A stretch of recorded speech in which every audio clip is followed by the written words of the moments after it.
Joining me here on the program is an MMA veteran. Joe Diesel Riggs joins me here on the program. He's going to be taking on Sidney Wheeler at Valor Fights 36 coming up here on August 12th. Joe, how's it going? Good.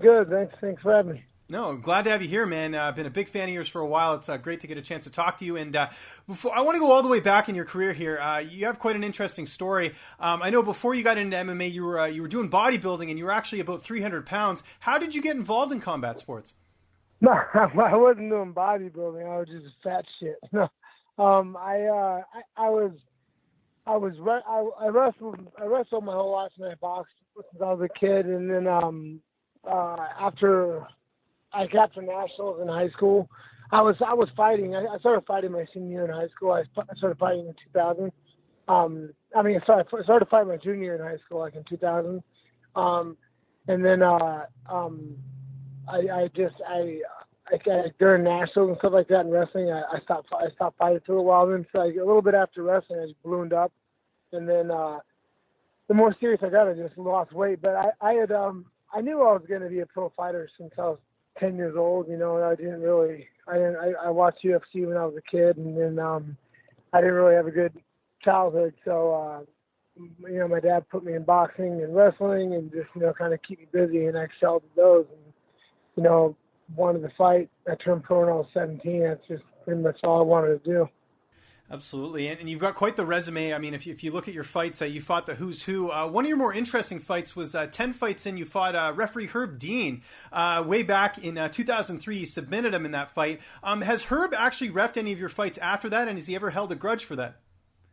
No, Herb's actually a good dude. He won't ref any of my fights because he says, it's, human knowledge. Anybody who beats you, you naturally kind of want them to win.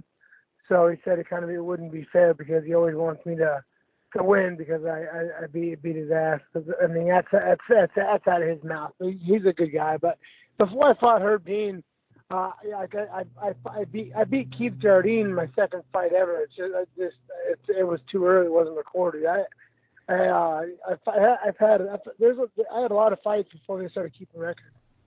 Yeah, definitely. I didn't even know that about the Jardine fight. That's a pretty notable one there. You got 59 career fights. Looking back, what has sort of been your most memorable fight in your career so far?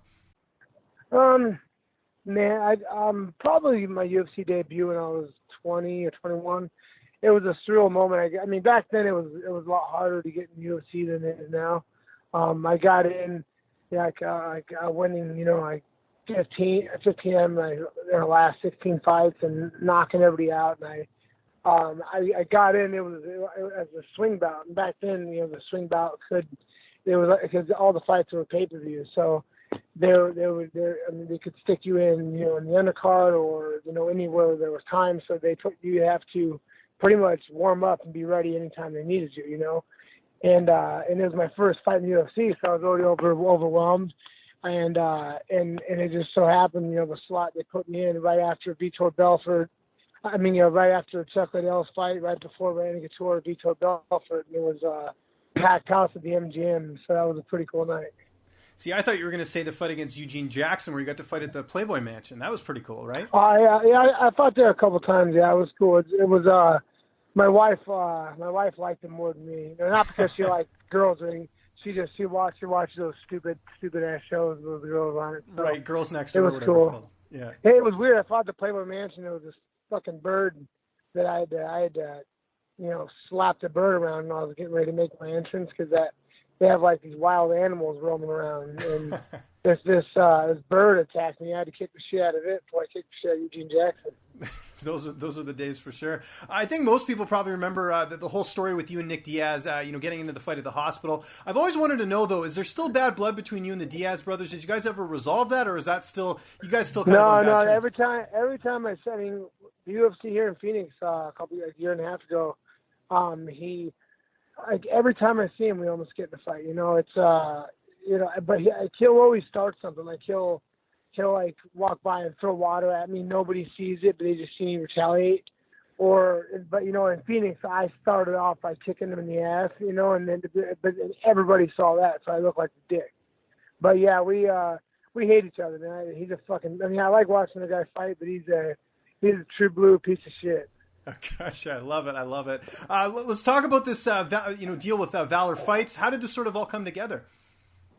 I wanted to take a break with you from the UFC for a while. You keep when you're in the UFC, because I had a lot going on in my life. When you're in the UFC, you're always fighting. Especially me, I'm always fighting. Top 15 guys and stuff. So I want to take some. I guess you can say tune-up fights, but at this point, there's no real. Everybody's good, So I'm taking a step back from the UFC for a couple fights, and then my manager offered me a fight. And I've heard of Valor Fights, and so I then offered the opponent, Sidney Wheeler. I'd never heard of him, and looked him up, and he's a young athletic kid, and he's a tough guy. So I said, yeah, absolutely, Yeah, and you mentioned Sid Wheeler there, a young, undefeated fighter, a little bit cocky too. Did you sort of see a little bit of yourself in him at all as far as an opponent? And when you're young like that, you don't really, he's athletic, he's tough, he's never fought anybody, I'm a really big step up for anybody that he's fought. I'm not trying to trash anybody that he's fought, but he's, it's like one of my co-manager trains with the guy he last fought, and I worked with him, and the guy was a close fight, and actually I think his name was I forget his name. It was his last fight that almost went 5 rounds. It was a close fight. He might have been losing the fight, and that guy's nowhere on my level. So he's taking a pretty hefty jump up the competition. And I assume you're training at the MMA Lab for this fight? No, I left the MMA Lab my last fight. I'm training at Power MMA and with Ryan Bader and those guys, and oh, great. TNT MMA. So I'm training both gyms. So it's and I went back to my old boxing gym too. Great. Who are some of the people helping you get ready for this fight? Ryan Bader, CBAA, guys like that. Great. And this fight is at middleweight. I know you fought your last fight at middleweight as well. Is the plan to stay at middleweight, or do you see yourself going down to welterweight at some point? I plan to stay at middleweight. I put a lot over since my last 2 fights. I had a lot going on. I wasn't able to, put a lot of time, put as much time in the gym as I want. So like my physique went to shit, so I worked on putting all my muscle back on. So I'm probably most muscular I've been in recent memory. And so, that feels good. So I feel real nice and strong, and, I feel healthy, I feel real healthy. Not a lot of stress in my life right now. And, it's going to be cool going to fight. I haven't fought on the show like this in a long time, so it's nice.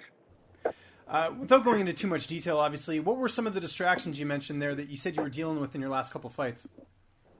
My father was sick. My kids were sick. I got audited from the IRS, and they froze every asset, put a lien in all my properties. And this was going on for about about a year and a half. And it was, because I've been pretty smart with my money, and I got 2 houses paid for, so I've been smart with that, so I got audited by the IRS, and they just were treating me like Joe Louis, they were just going to town on me, and so I was having financial issues over that, and it's really, really hard when you worked your whole life in fighting to not have to worry about that, and going from that to having to worry about stuff with finances, and my wife's a stay-at-home mom, and I have kids, and it's just and stuff comes. I mean, you fight for a living, but then you don't like to just fight for money, so it became like that, fighting for money, and that's not what I've always said. I never want to do that, and that's what it was becoming. I'm up here in Canada. I know there's rumblings. I don't know if it's official yet, but I heard some rumors that you're going to be potentially fighting Cody McKenzie up here in Calgary up in October. Is that true at all? Can you confirm anything? Yeah, that's done and signed. Yeah. Perfect. All right. Well, that's good because I know there was some rumblings about it, but glad to hear it straight from you first. Getting back to your fight here, though, Sidney Wheeler. How do you see this fight ending? He's an athletic guy. He's a tough guy. I just don't. I think I'm gonna beat the shit out of him. You know, he's a young kid, and it looks like he's gonna have a bright future. But at the end of the day, he's young, and I've had almost as much time in the sport that he's had alive. You know, so. He just doesn't have. He's a cocky kid because he hasn't been in there with anybody. I mean, that last guy he almost beat is nowhere near on that level. And if he's just gonna have a wake-up call. You know, it doesn't mean he's not gonna have a bright future. It just ain't gonna be bright for him in August. Awesome. I love it. We certainly look forward to it. Valor Fights 36 coming up here on August 12th. If you live in the area, definitely go check it out. If not, Flow Combat's got you covered for the online stream. Joe, really appreciate this. Best luck in the fight. Just remind my audience where they can get a hold of you on social media and give any thank yous or shout outs. The floor is yours. Just look me up Facebook. Obviously, Joe Diesel Riggs. I'm on Instagram, Joe Riggs 33, and Twitter, it's at Joe Diesel Riggs. Just look me up, watch fights.